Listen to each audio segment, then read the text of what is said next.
Hello student, I am Shalini Murmu, Contextual Assistant Professor from Ghatshila College. In this lecture, we will discuss about the function of thyroid hormone.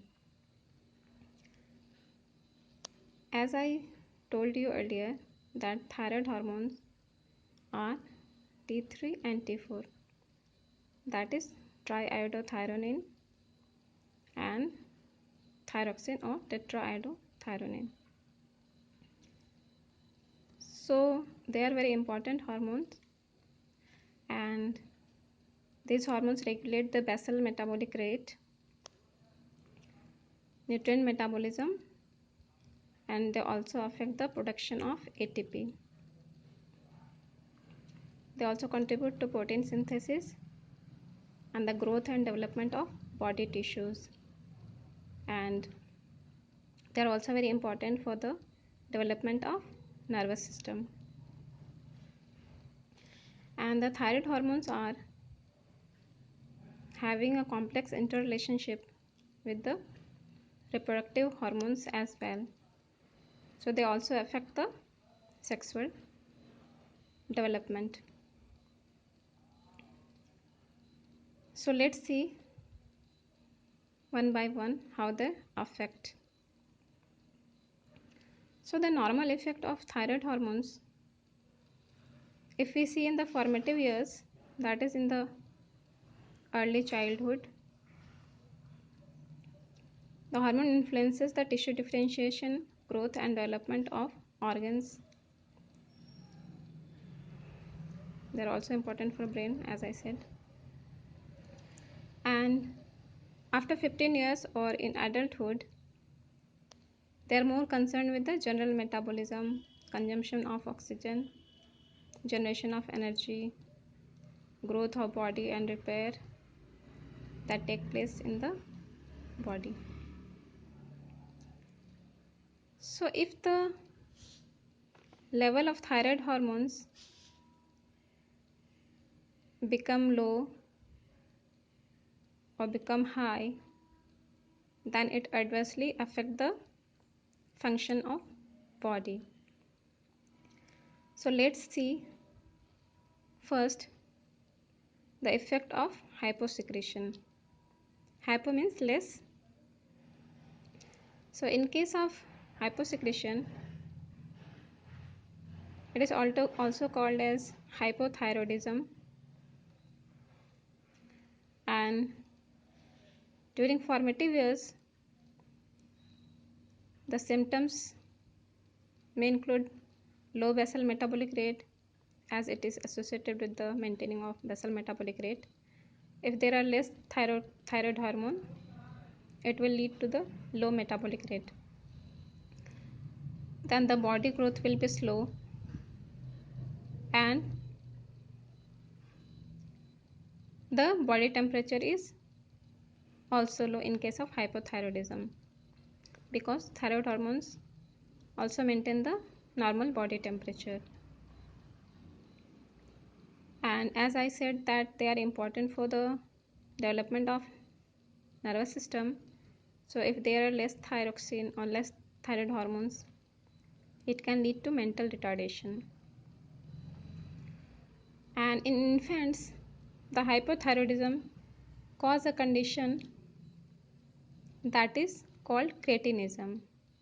That you have to remember that this term cretinism is associated with the conditions in the early childhood. Now if we see the adult, what are their effect in adults? The symptoms more or less same, like dullness, loss of appetite, and there is weight gain also, and low BMR, and dry skin, fatigue. And when the level of thyroid hormones become very low, the symptoms get worse, and this condition is known as myxedema. That is, it is the adult form of the disease. In adulthood, we will call the myxedema. Now let's see the effect of hypersecretion. If there are more thyroid hormones secretion, it is also called as hyperthyroidism, and during formative years the symptoms include just opposite of the symptoms of hyposecretion. You can see that in hypersecretion or hyperthyroidism, the basal metabolic rate is high, the overactive behavior, and premature development and functioning of sex organs. Because I told you that the thyroid hormones have complex interrelationship with the reproductive hormones, and that's how they also influences the sexual development and functioning. Now in case of adult, the effect of hypersecretion is high BMR, restlessness, raised appetite, and here even if they have raised appetite, but there is a tendency to lose weight, and insomnia, that is lack of sleep, oversweating, etc. So you can see the symptoms are just opposite of the hyposecretion. Hyposecretion and hypersecretion symptoms are just opposite to each other. And one more thing is that there are a disease associated with the hypersecretion, that is called as Graves' disease. It is also called as Besto disease, and it is actually a immune system disorder in which the antibodies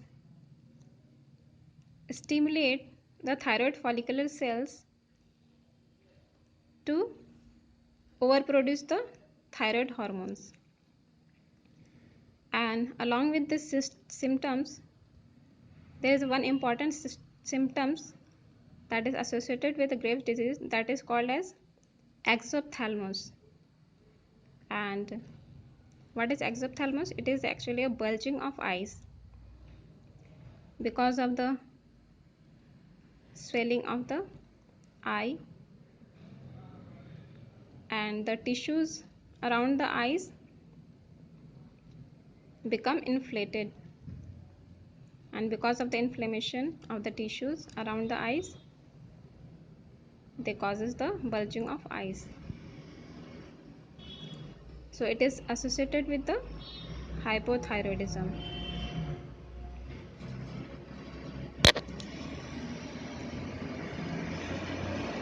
One more disease that is important is called as Hashimoto's disease. It is also an autoimmune disorder in which the immune system, the antibodies attack the thyroid gland, and because of this it leads to hypothyroidism. One more thing that you have to keep in mind is that there are two terms that may be confusing to you, that you have to differentiate. There are two terms like simple goiter and exophthalmic goiter. So what is simple goiter? It is associated with the condition of hypothyroidism, that is hyposecretion of thyroid hormones. And in this condition what happens, that the enlargement of thyroid gland happens. And in case of exophthalmic goiter, it is associated with the hypersecretion, and this condition is associated with the Graves' disease.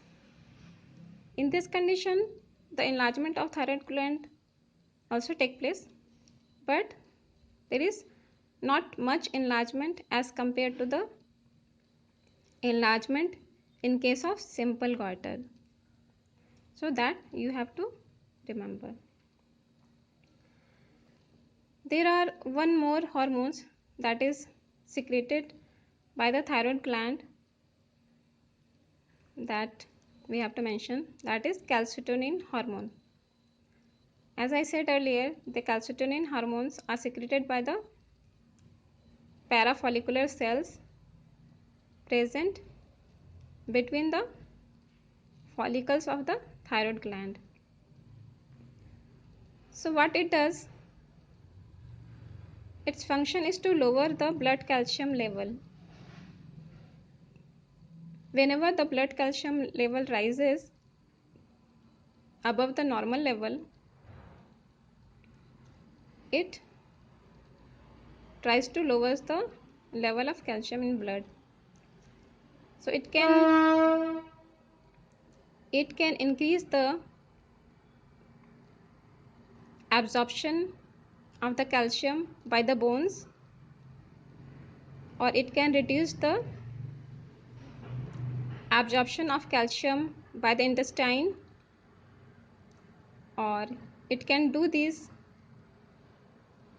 by decreasing the reabsorption of calcium during urine formation. So in 2-3 ways it lowers the blood calcium level. So that's it for today. We will continue the thyroid gland in next class also. I hope you have understood all of this. Thank you.